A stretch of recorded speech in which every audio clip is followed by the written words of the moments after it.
Empathy is supposed to put us in the shoes of others, but it fails all the time. There's conflict all over the world in which empathy is forgotten. Can this change? Perhaps, if one MIT scientist has it right. We know that people fail to empathize with each other when they're in direct conflict, right?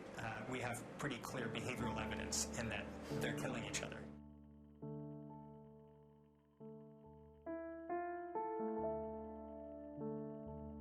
Empathy is sorely lacking in world conflict. But before empathy between conflict groups can be improved, scientists, like Emile Bernot, need to understand the basics. What is empathy, and where does it act in the brain? You could think of empathy as stepping into somebody else's shoes and seeing through their perspective. But an equally valid definition of empathy might be stepping in their shoes and thinking from your own perspective. Emile devised an experiment to see how the brain distinguishes feelings of empathy. He had subjects in an fMRI scanner read short stories about another person in emotional or physical pain. Angela was putting up posters in her new room. It's early Saturday morning and she was in her pajamas. As Angela stood back, she stepped on a thumbtack that had fallen on the ground. The thumbtack went into her heel and hit the bone. How much compassion do you feel? The subjects then reported how much empathy they felt while images of their brains were taken. With these results, Emile wanted to see if the brain regions that are responsible for responding to others in physical pain are the same brain regions as those that are responding to other people in emotional suffering, or if they're completely distinct. This experiment hinges on the idea that emotions are located in specific brain regions, but some say that trying to pinpoint any brain function is like a new wave of phrenology, the idea that personality depends on skull shape.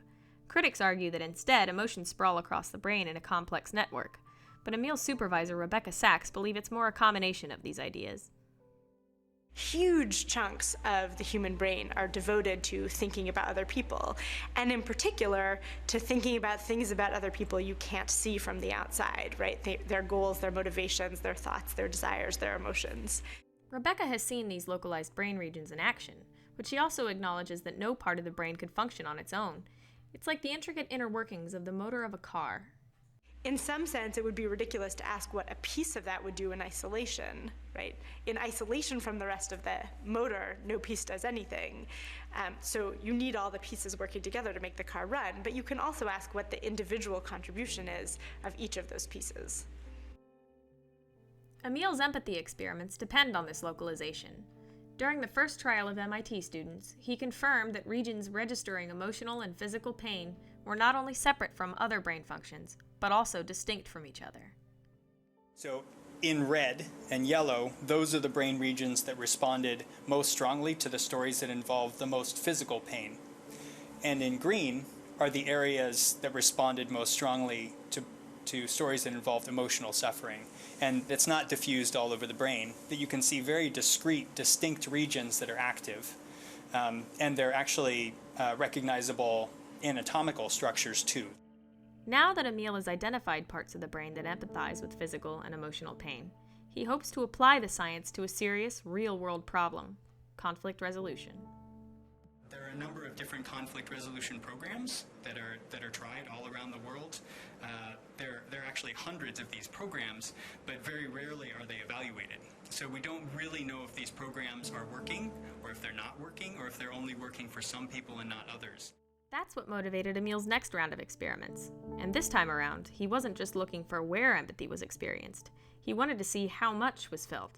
His subjects were Israeli and Palestinian, and the story prompts were tweaked to include details of ethnicity.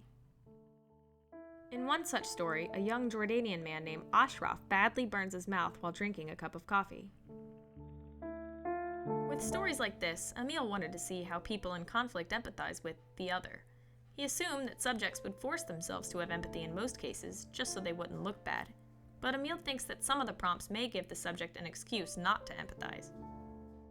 If it was a kid in the West Bank, a Palestinian kid in the West Bank, who was throwing rocks at Israeli settlers who were driving through their village, and one of the rocks came back and hit the kid in the face, that's the type of thing where Palestinians would generally say, that's terrible, the poor kid.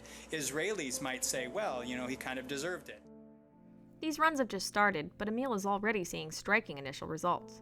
So far, the subjects have rated physical pain equally for both groups, but they've reported far less emotional empathy when responding to the pain of someone in the conflict group.